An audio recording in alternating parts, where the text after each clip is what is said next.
Hello guys, അങ്ങനെ നമ്മൾ ഡോക്ടറെ എല്ലാം കണ്ടു. ഡോക്ടറെ കണ്ടപ്പോൾ തന്നെയാണെങ്കിൽ ഒരു സ്കാൻ ചെയ്യണമെന്ന് പറഞ്ഞിട്ടുണ്ട്. അപ്പോൾ നമ്മൾ സ്കാൻ ചെയ്യാനായിട്ട് പോവുകയാണ്. ഇത് പല പല സെക്ഷനാണെന്ന് ഞാൻ പറഞ്ഞല്ലോ. അതിപ്പോൾ നമ്മൾ ഓരോരോ സെക്ഷനാണ്. ഇപ്പം ഇപ്പോൾ പനിയാണെങ്കിൽ അതിന് വേറെ സെക്ഷൻ, അങ്ങനെ പല ഇതാണ്. കയ്യോ കാലോ എന്തെങ്കിലും വേദനയോ അങ്ങനെ എന്തെങ്കിലും ഉണ്ടെങ്കിൽ അത് വേറെ സെക്ഷൻ, അങ്ങനെ പല പല ഇതാണ്. ശ്വാസകോശം അതിൻ്റെയൊക്കെ വേറെ ഇതാണ്. അപ്പോൾ നമുക്കാണെങ്കിൽ ഇപ്പം സ്കാൻ ചെയ്യാനായിട്ടാണ് പോകുന്നത്. ഇവിടുന്ന് അത്യാവശ്യം നല്ല രീതിയിൽ നടക്കണം കേട്ടോ. അപ്പോൾ നമ്മൾ നടന്ന് ഇനി അടുത്ത് സ്കാൻ ചെയ്യാനുള്ള ആ ലൊക്കേഷനിലോട്ട് പോവുകയാണ്. അവിടെയും നല്ല തിരക്കാണ്. അപ്പോൾ നമ്മൾ കുറേ നേരം നിൽക്കേണ്ടി വരും. ഇപ്പോൾ തന്നെ കുറഞ്ഞതൊരു 5-6 സെക്ഷനെല്ലാം കഴിഞ്ഞിട്ടാണ് ഇപ്പോൾ നമ്മൾ പുറത്തോട്ട് ഇറങ്ങിയത്.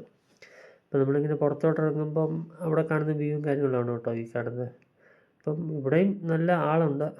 ഇപ്പോൾ ഏതാണ്ടൊരു സമയം ഏകദേശം ഉച്ചയാകാറായി. രാവിലെ വന്നതാണ്, എന്നിട്ടും തിരക്കല്ലേ. അതുകൊണ്ടിങ്ങനെ നമ്മൾ നിൽക്കുകയാണ് കേട്ടോ. ഇപ്പോഴും ഇങ്ങനെ തന്നെ ഒരേ ലെവലിൽ തന്നെ നിൽക്കുകയാണ്. ഇപ്പോൾ ഇവിടെയാണ് നമ്മുടെ സ്കാനിങ്ങൊക്കെ കാര്യങ്ങളും വരുന്നത്. പിന്നെ ഇതിൻ്റെ അകത്തോട്ടാണ് കയറേണ്ടത്. അകത്തും നല്ല ക്യൂ ആണ്. ഇവിടെയും കുറേ നേരം പോസ്റ്റായിരുന്നു. ഇനിയിപ്പം ബാക്കി ഇവിടെ എല്ലാം നോക്കിയിട്ട് വേണം അടുത്തത് ഇത് ചെയ്യാനായിട്ട്. ഇവിടെ കാണാൻ കഴിഞ്ഞിട്ടുണ്ടെങ്കിൽ ഇവിടുത്തെ പരിപാടി കഴിഞ്ഞു. ഇനി നേരെ വീട്ടിലോട്ടാണെങ്കിൽ തിരിക്കുക, കേരളത്തിലോട്ട് തിരിക്കുക. അത് തന്നെയാണ് പരിപാടി. അടുത്ത ബസ് പിടിക്കുക, സ്ഥലം വിടുക. ഇതാണ് മെയിൻ പരിപാടി. ഇതാണ് കേട്ടോ അതിൻ്റെ അകം. അപ്പോൾ ഇവിടുന്ന് ഇനി കുറച്ചുകൂടെ ഫ്രണ്ടിലോട്ട് പോകുമ്പോൾ